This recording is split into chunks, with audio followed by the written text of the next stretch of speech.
I was the only female driver in the paddock. It was quite surprising to see a woman. We could see the potential on my side.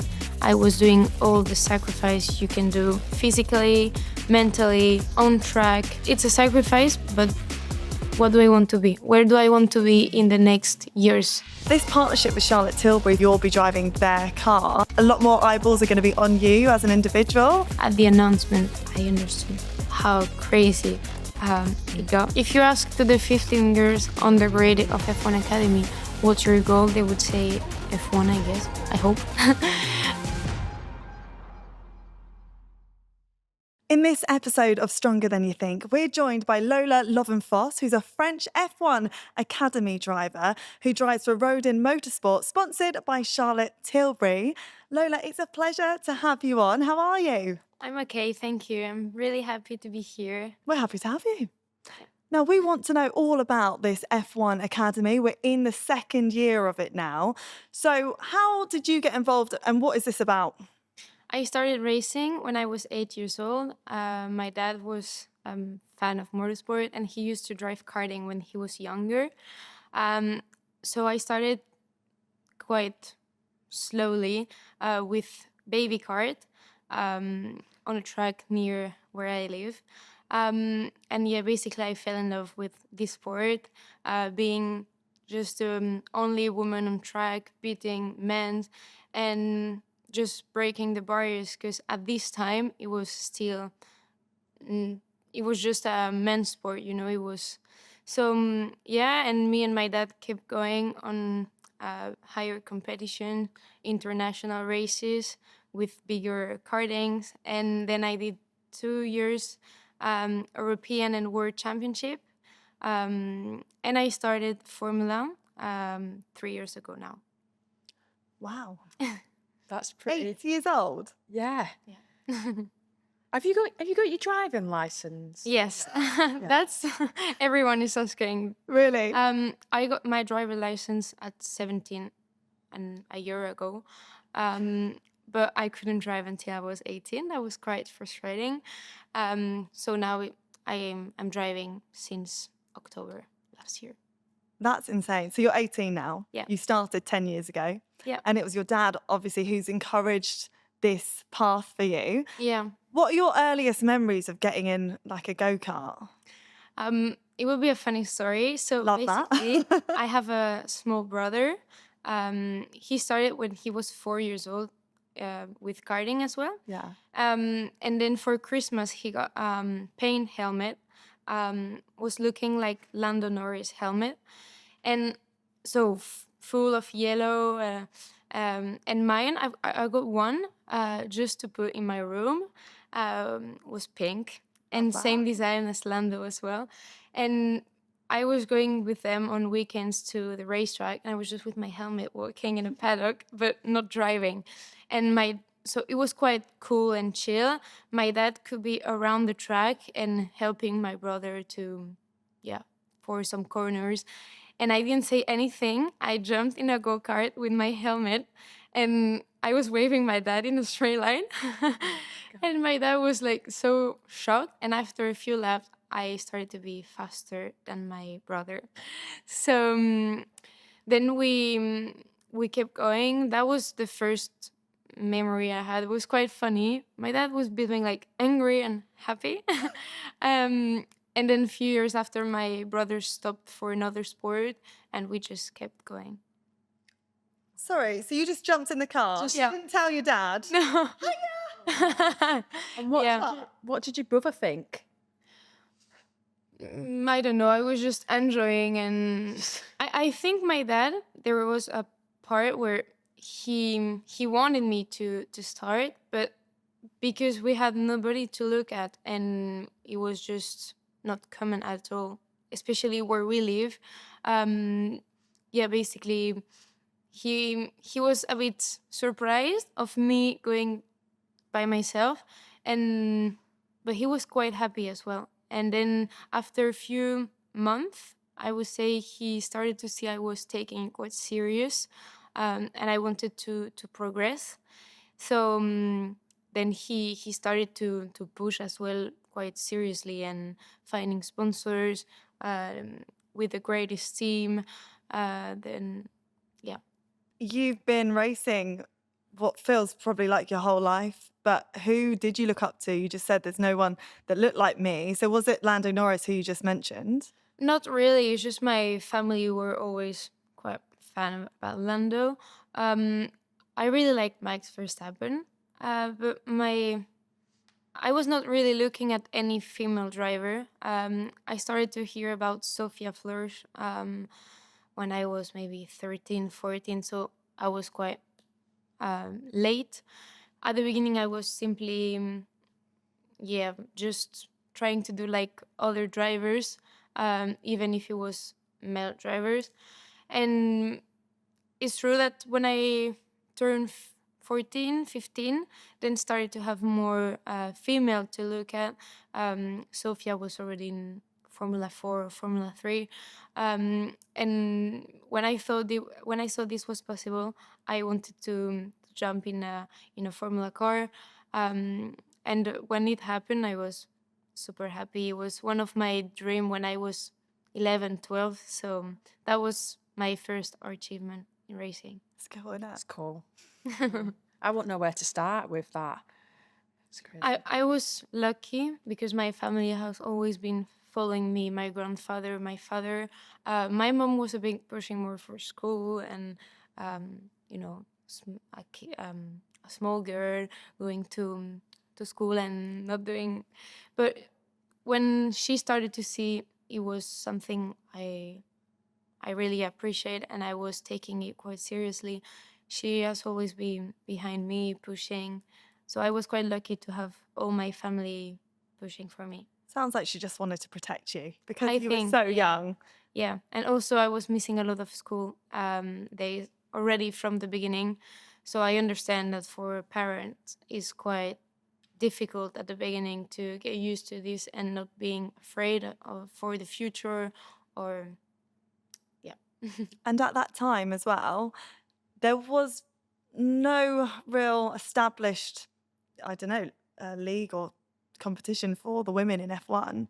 Not really, because there you cannot find anywhere women cannot race. So I think it was quite surprising for even the organization to see a woman. Because I remember my first national races, I was the only female driver in the paddock. So either in this category or even in the highest category of the championship, I was the only female driver. And my team was supporting me a lot.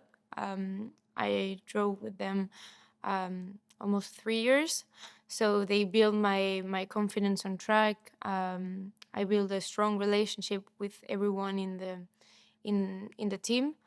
But it's true that people were quite surprised to see me pushing on track like the other drivers. When did you first get your opportunity? When were you good enough that someone said, "Oh, we really like Lola"? I think it was when I was 14. So there was, I don't know if you have already heard about FIA Girls on Track. So this program is made to bring a female to do the step from karting to single seater, basically. And it's directly the FIA. So, and they called me one day after I think I was already doing international races, and it's a shootout, so a selection with 20 girls. You have two groups, so the small ones and the one that were a bit older. And this shootout was in France, in Port Ricard. We stayed there for a week, and they tested everything, physically, mentally, on track. Also, just your way of behaving with people, your English. That was quite difficult for me at this time, because in France we don't really speak English at this age. So this was something I worked a lot to get selected as well. And then nothing. it's been a long week. I will always remember. Unfortunately, I didn't get selected for the single seater because I was still too young, and missing experience, obviously. Um, but I was happy because I knew I gave it all. I out of the track or on track, they couldn't say anything about my not my driving, because you always have to you can always say something, but at least on my way of being with people, talking. We also had a lot of media test days, so just being with someone behind a camera and they were asking you questions, and then that's also something where you can show motivation. And yeah, it's been, I think that was the first time when I really felt people were looking very close to what I was doing, and they wanted me to do this step. So obviously, you being the first girl, like, how can women get the opportunity to race cars? This is something, I think, there is thousands little girls that are now dreaming of just jumping in a karting, actually. And it's not like any other sport where you just have to progress on your, I don't know, physical uh, side or mentally. It's asking for budget, it's asking for people um, around you, either your family, a team. But I would just say, at the beginning, if you just start training already, show the people around you you're really motivated. Um, and I mean, if you really want, you can ask your parents, your family to bring you to, I don't know, local racetrack near your where you live, and then start pushing from there. And then it's quite difficult to give advice because I was lucky that I have my family um, behind me, but some girls doesn't have this opportunity. So I would say just keep pushing, do the things step by step. It's really important, and try to get the best people around you. You're now involved in F1 Academy, but what have been the biggest challenges that you've faced on your journey so far? Because you're still only 18 and it feels like you're very much at the beginning of your journey, but it couldn't have been plain sailing up until this point. In general, I would say when I started racing with in international races, we didn't have enough budget to race in like the strongest team. So obviously it was quite frustrating because we could see the potential on my side. I was doing all the sacrifice you can do out of the track and on track, but the result was not coming. So every weekend you go back home and you still have this feeling of being a bit disappointing. And I think I, on one side, I never gave up. I always tried to push, and even if I knew maybe the the the team was not perfect, the best team, I still had a lot of learning to do, and I was just focusing on this. I knew my time will come sooner or later, so it was just trying to work on the details on my side, and also taking experience. It was important for this. And I would say also this selection obviously was a big disappointment for me because I was hoping a lot from this selection. In the end, when you get selected and you start to do the shootout in Formula, you have the opportunity to then drive for as a Ferrari driver academy. So of course I was dreaming of this. I remember the night before we were going on track for the last day, I couldn't close my eyes and sleep because I was so stressed. I was trying to imagine the moment if when they were gonna announce it, and trying to imagine my reaction if I was selected or if I was not selected. And I was telling my mom, like, I don't see any other girl here taking this place. I was just so so focused, and I wanted to be selected so bad that I I just gave it my best, you know. In the end, the result is what it is, um, and we are still here pushing with nice opportunities. But this was, I would say, a bit tough for a driver, especially I was 14, so it's quite Yeah. young as well. To be faced with disappointment at such a young age, but then to be able to have the tools to rebuild yourself and just keep focused, keep motivated, you know, what made you stay in the game almost? What made you stick with it? I mean, I think it was just something where after I knew I will get out of it much stronger, mentally especially, and just, you know, I knew, and we all know as a driver, tomorrow you can be, I don't know, P1 in a race, and in the last lap, last corner, your car can just stop, or you can crash with another driver. So we know there is always a high risk of disappointment that can happen at any moment. So I first of all, I never gave up because I was always supported by my family, by my team, or the people with who I was working, and I think that's basically why I never gave up, because I didn't want to disappoint also my family, my sponsors, and already from with a young age, I was already thinking like that.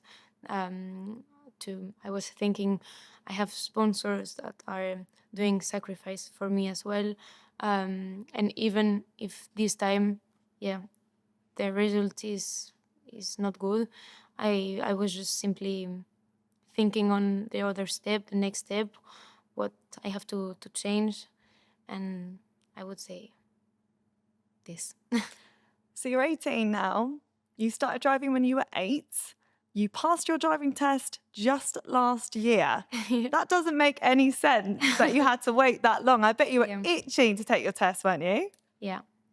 And actually, it was quite funny because in France, I don't know how does it work in the UK, but in France, you can drive with your parents from 16. Yeah. So I was driving with my parents at the beginning. The first year, I was super exciting to drive on the road, even with my parents. But the last month before I was turning 18 were so long. I knew I could drive because I had the driver license already. So it was just missing few months until my birthday. And I was like, I could go to the races alone, to the airport, to meet my friends, and I just couldn't. Now it's just amazing to have the you know, you want to leave at this time, go somewhere. Freedom. Yeah. Isn't it? The freedom to do stuff. I remember when I passed my driving test and I was like, this is the best thing ever. I Yeah. get to see all my friends. But Lola, I've got to ask, did you pass first time? Yeah. Good. I had no doubt, to be Yeah, I honest, was but I gonna just felt ask. like I had to ask. I think it was a bit tight because I did a mistake. Did you? Normally it's a mistake and they don't give it to you, but I think he saw I was careful and driving okay, so he gave it to me. But Amazing. normally he shouldn't have. Really? I don't think so. You got away with 'Cause it. I was parking and another car was coming, and normally this car have the priority, but I parked and then he could pass. So he almost touched the pedals. Really?